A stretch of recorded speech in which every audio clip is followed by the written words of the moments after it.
guys, kumusta po kayong lahat? Dito na naman ako, welcome to my channel, Veronica'S.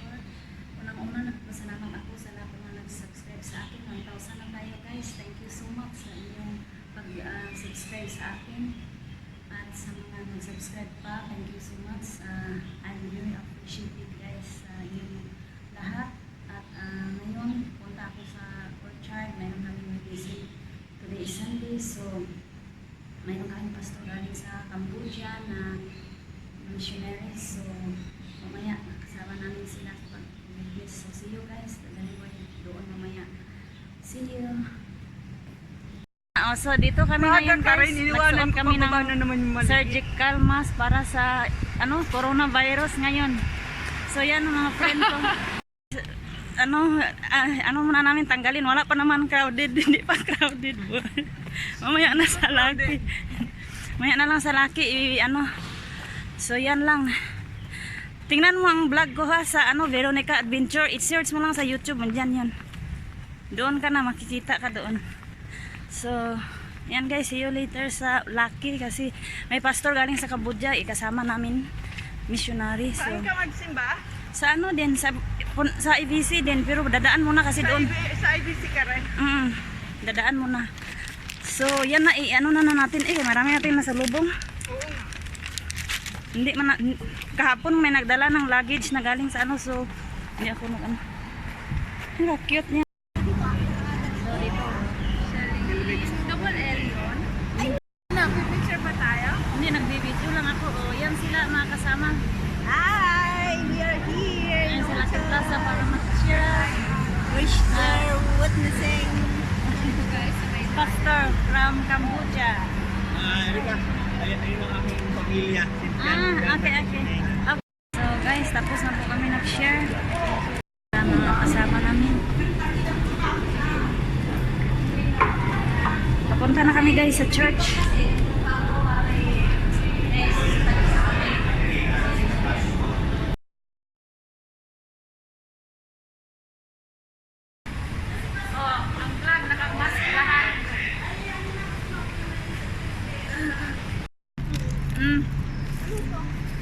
Si naman, hi naman. Tapos na po kami Hi!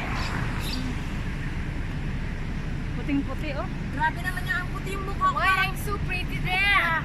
No, I don't like. Hi! Ayaw nito.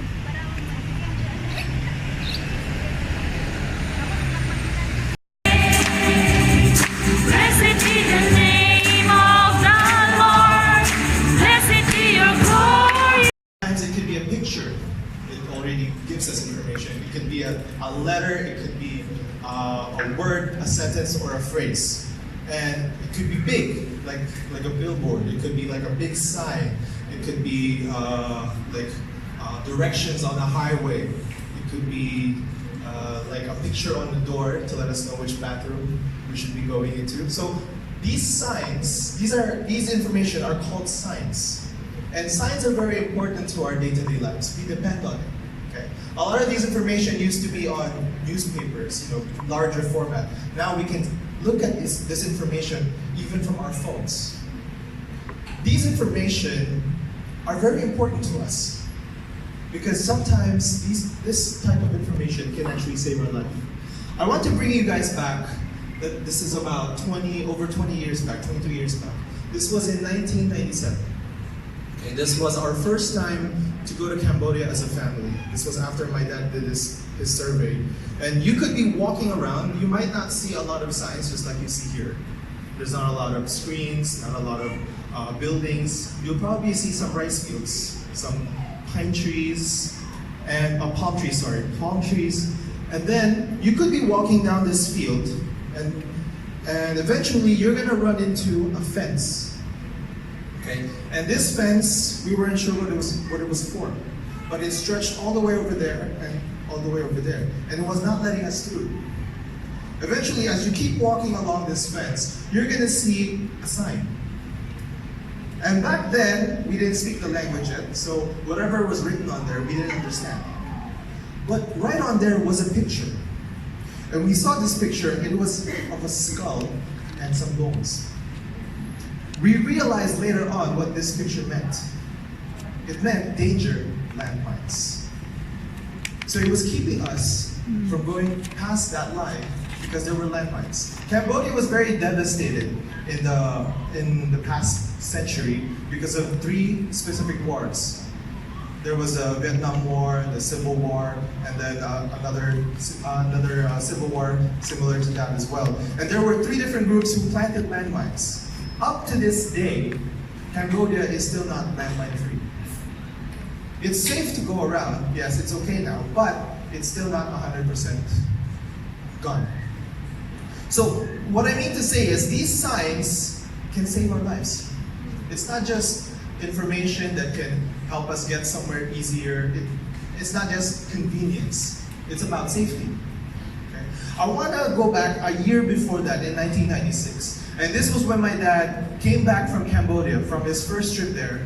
That was where God placed this burden in his heart to become a missionary.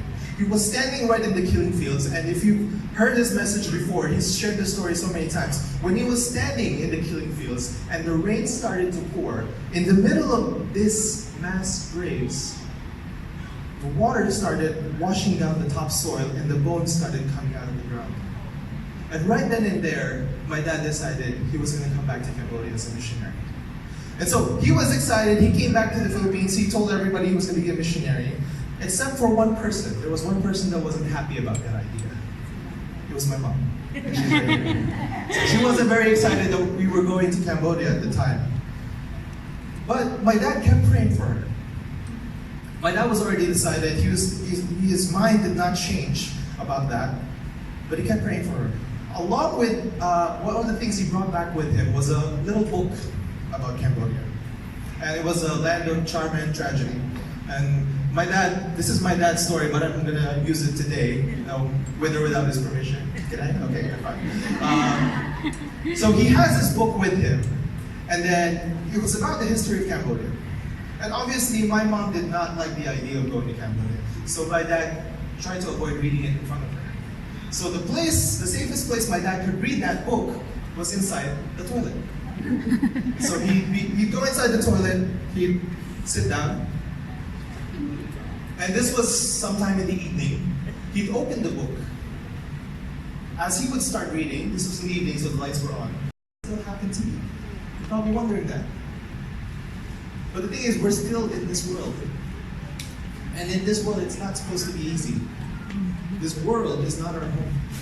Let's go back to our text, Galatians chapter 6, verse 9. This is actually my life verse right here. Galatians 6, verse 9, it reads, "And let us not be weary in well-doing, for in due season we shall reap if we faint not." What this verse is telling us now is God has a perfect timing. He won't let go until he knows it's okay. Okay? Even though we will still make that mistake, there's a purpose for that. Okay? But even when he lets go, he's still there. He doesn't leave us, you know.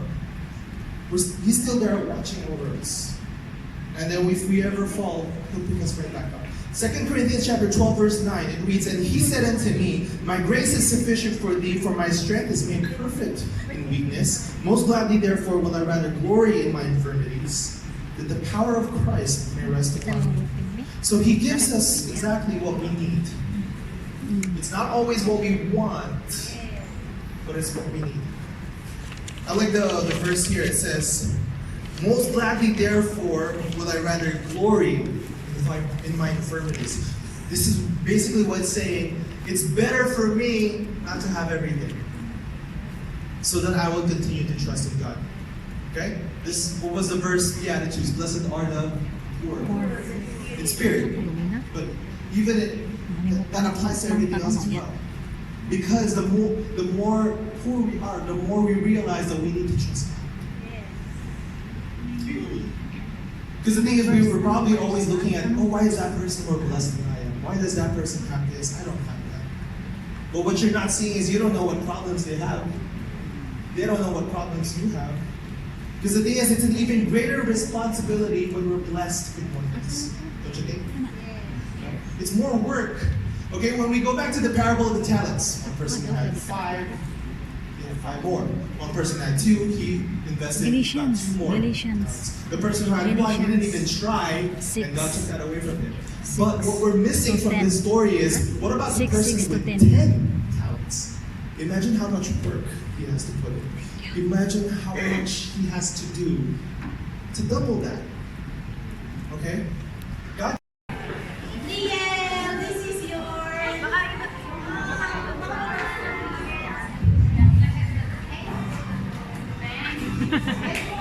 Kantaan natin sila.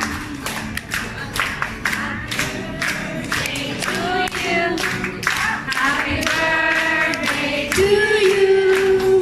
Happy birthday, happy birthday, Happy birthday to you. Saka po. Happy birthday to you. Happy birthday to you. Happy birthday, happy birthday, happy birthday to you. Sa nag-celebrate po ng wedding anniversary, isa lang po. Para sweet sa birthday. Okay, birthday celebrant. Pwede po tayo mag-blow ng cake.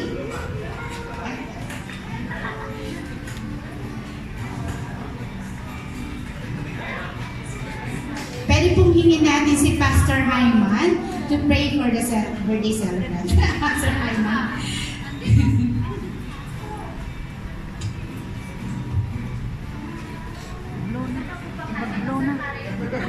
I-blow mo na. Isa pong kanta para ma-blow naman daw nila. Tagalog. Yang bati. maligayang bati, maligayang, maligayang, maligayang bati. Blow.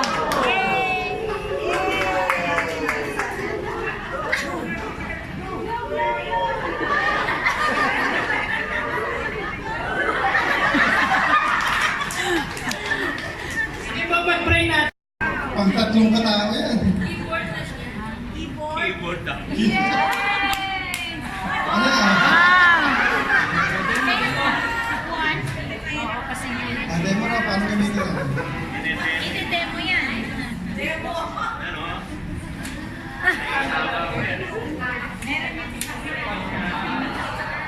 Ano ka lang ilaw? May ilaw po sa ilaw. May ilaw. So yung upuan na yan, meron siyang MP3. Meron siyang ilaw pag nag-run out, lapot. Tapos meron siyang AM tsaka FM. No? Wow. So pag tumumba ho yan, mag-a-alarm yan. Malalaman na tumumba siya sa Pastor Jojo. No? So pag tumumba siya na hindi niya hawak yan, hindi mag-a-alarm. Kaya sipain niya yun.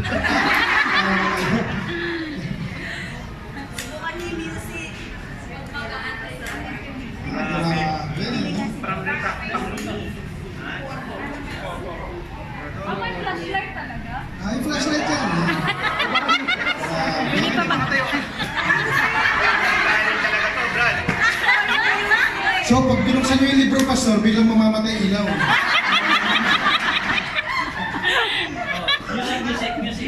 Music. Music. Music na yan.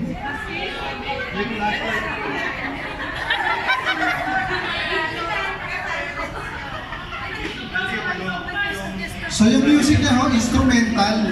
Para ba nakaupo si Pastor Jojo, iyak-iyak siyang gano'n habang pwede habang nag-devotion. Masabi, no? Masabi niyo sa... Pang-retire to. Okay, maraming salamat daw sa...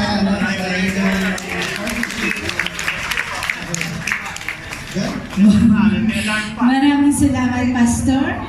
Pastor John Mark and Pastor Jojo and the family Miraflor. Oh! Alarm. Complete demo! Saan na yung kasama niya?